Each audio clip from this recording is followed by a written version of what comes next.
Greetings, friends. My name is Pavosh Termo, and now we'll unveil the top news of recent days in yet again an unusual format.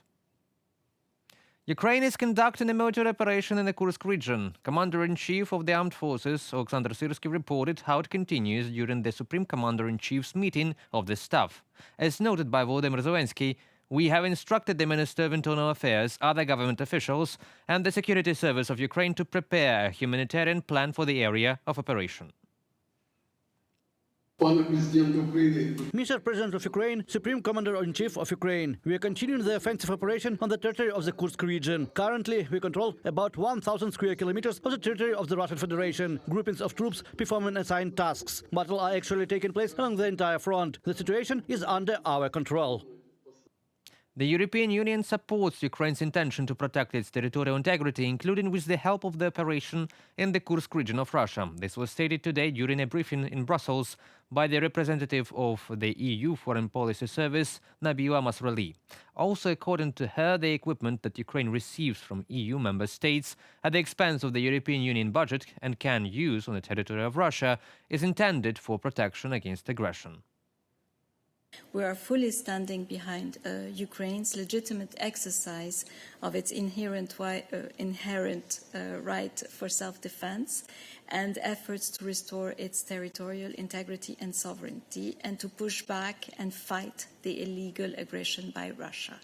The President Zelenskyy himself had the opportunity to explain his intention to defend the Ukrainian territory through the incursion in the Kursk region.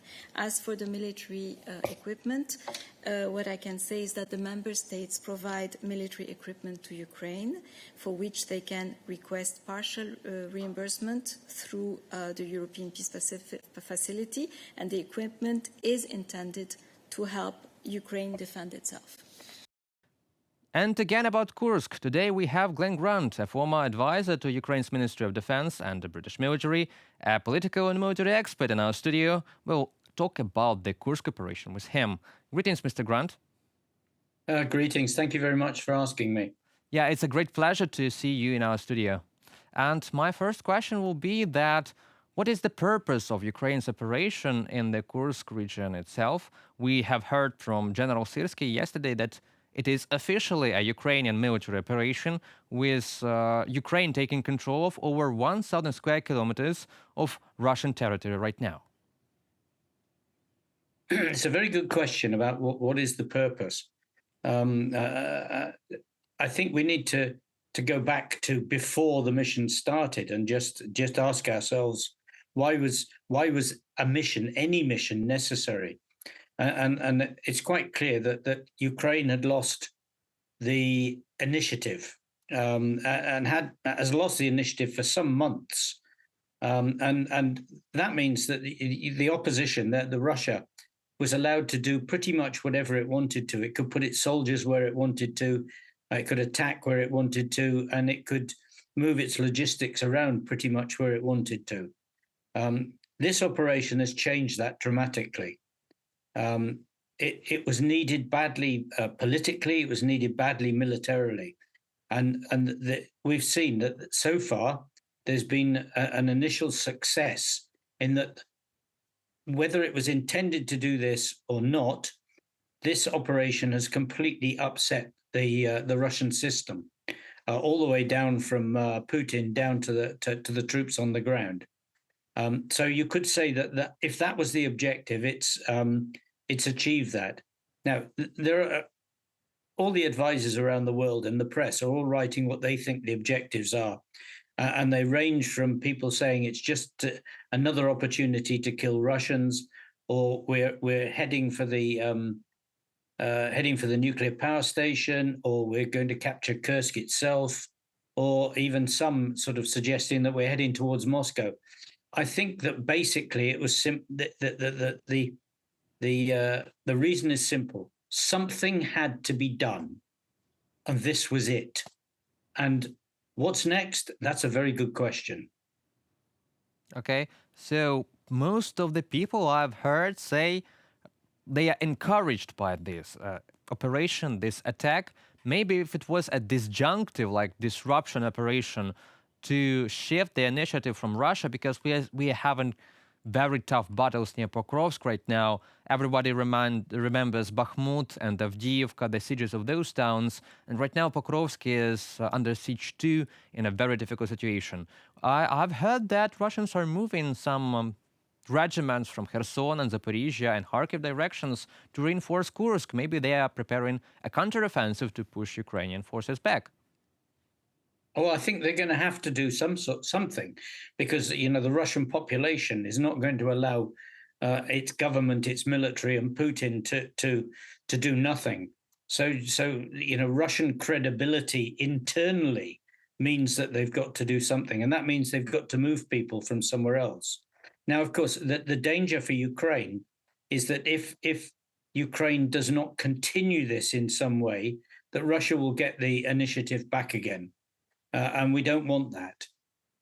So whatever happens now, Ukraine has got to do something else to keep this unbalancing of the Russian system. Now, whether that something else is an attack down in the east of the country, whether it's increasing the attack into Belgorod region and maybe trying to cut off the Russian troops facing Kharkiv, I don't know. And in many ways, I don't think it matters. We just need that something happens that actually maintains this unsettled nature on the Russian side and leaves Ukraine writing the agenda rather than Russia.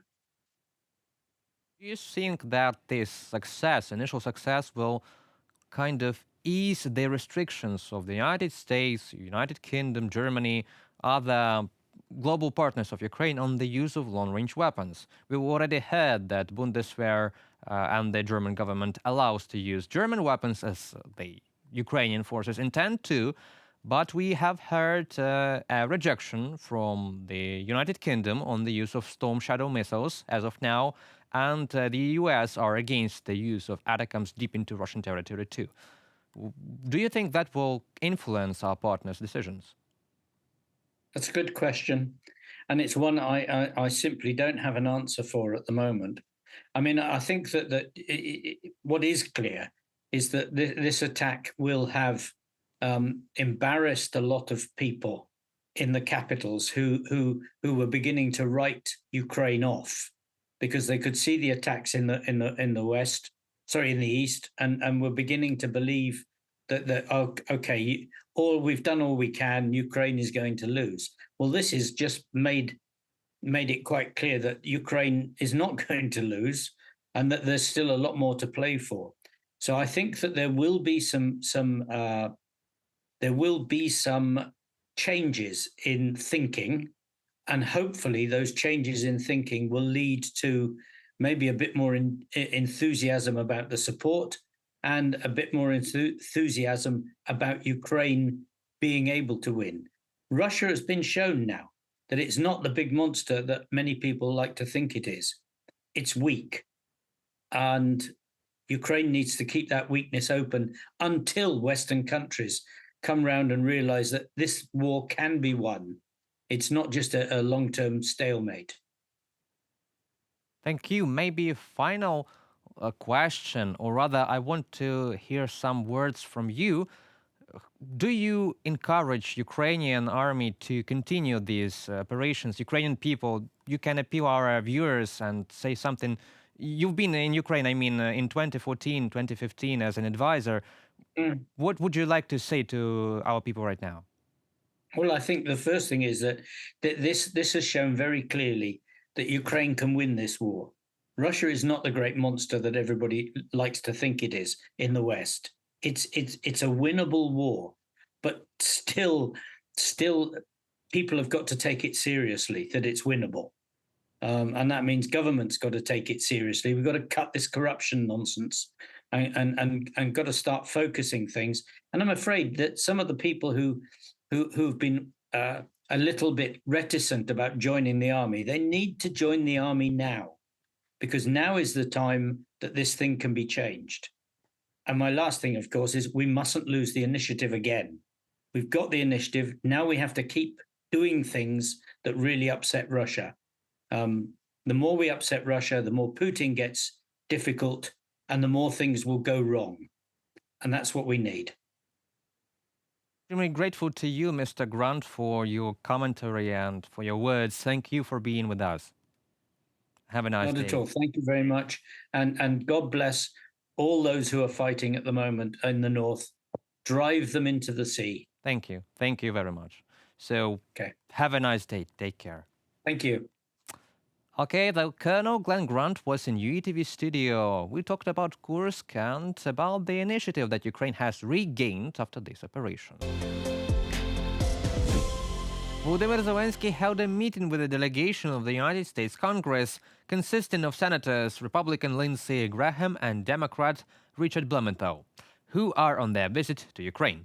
The head of state noted that another visit of their bipartisan congressional delegation demonstrates their continued support of the United States to Ukraine. The president described the situation on a battlefield, the priority needs of the defense forces of Ukraine, and the steps aimed at implementation of the peace formula.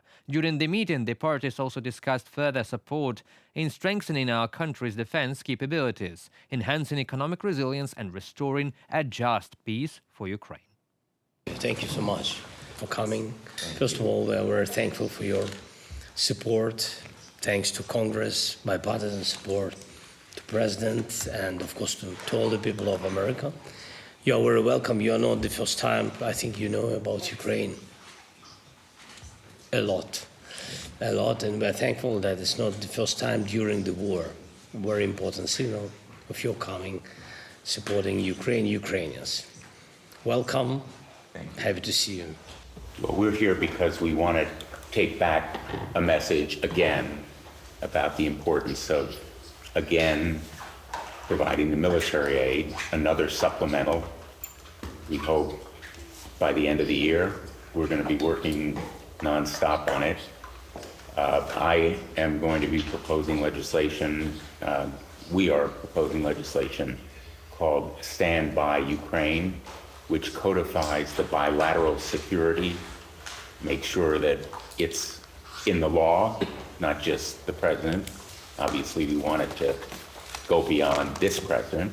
You're fighting our fight, the independence and freedom of people around the world, including the United States, but we want the American people to appreciate the value of this alliance again. I'm so proud of you, your people, your military, your leadership, your country. You're under siege, unlike anything I've seen in my lifetime. They were predicting in Washington that Kyiv would fall in 4 days, the whole country fall in 3 weeks. Well, they were wrong. And here we are all these months, years later, your people are suffering, they're resilient, and you're in Russia.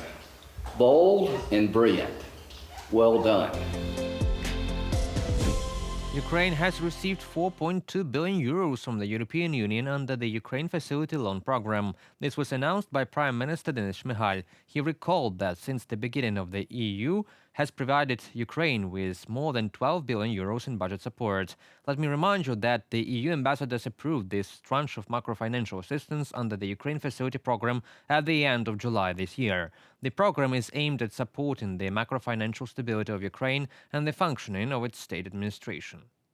The government will direct these funds to social programs, the humanitarian sphere, and other important budget programs. We continue to finance from military expenses only from our own funds. We continue to implement reforms that are important for our sustainable development and future. We expect to receive another tranche of assistance by the end of the year. Denis Shmyhal, Prime Minister of Ukraine, on Telegram. U.S. presidential candidate from the Republican Party Donald Trump returned on social network X and gave a 2-hour interview to X owner Elon Musk. During the conversation, Musk and Trump repeatedly exchanged compliments, with the Tesla chief praising the former president for his bravery during the assassination attempt last month. Musk also announced his support for Trump shortly after the assassination attempt on the candidate, despite Republican opposition to government support for electric car makers such as Tesla. In addition, Musk said during the conversation that he would be interested in joining a possible future Trump administration if he wins the election this November to help reduce government spending. "I would love to," Trump replied. Also, in particular, he said that if he wins the U.S. presidential election, he hopes to get along with Russian President Vladimir Putin again. The candidate for the presidency of the USA also stated regarding the Russian Federation's war against Ukraine that Russia is a huge power and Ukraine doesn't even have people. The CNN TV channel analyzing the interview noted that in a conversation with Musk, Trump made at least 20 false statements that had been repeatedly denied before. Some experts say that the Kremlin wants Trump to win the US presidential election. I will say that Moscow is interested in destabilizing the country itself. Therefore, they will support the candidate who currently has less chances. And that concludes our today's video. Thank you for watching. Stay updated, comment, like and subscribe to our UATV English channel for more news from Ukraine. It is your support that really matters for us. Goodbye.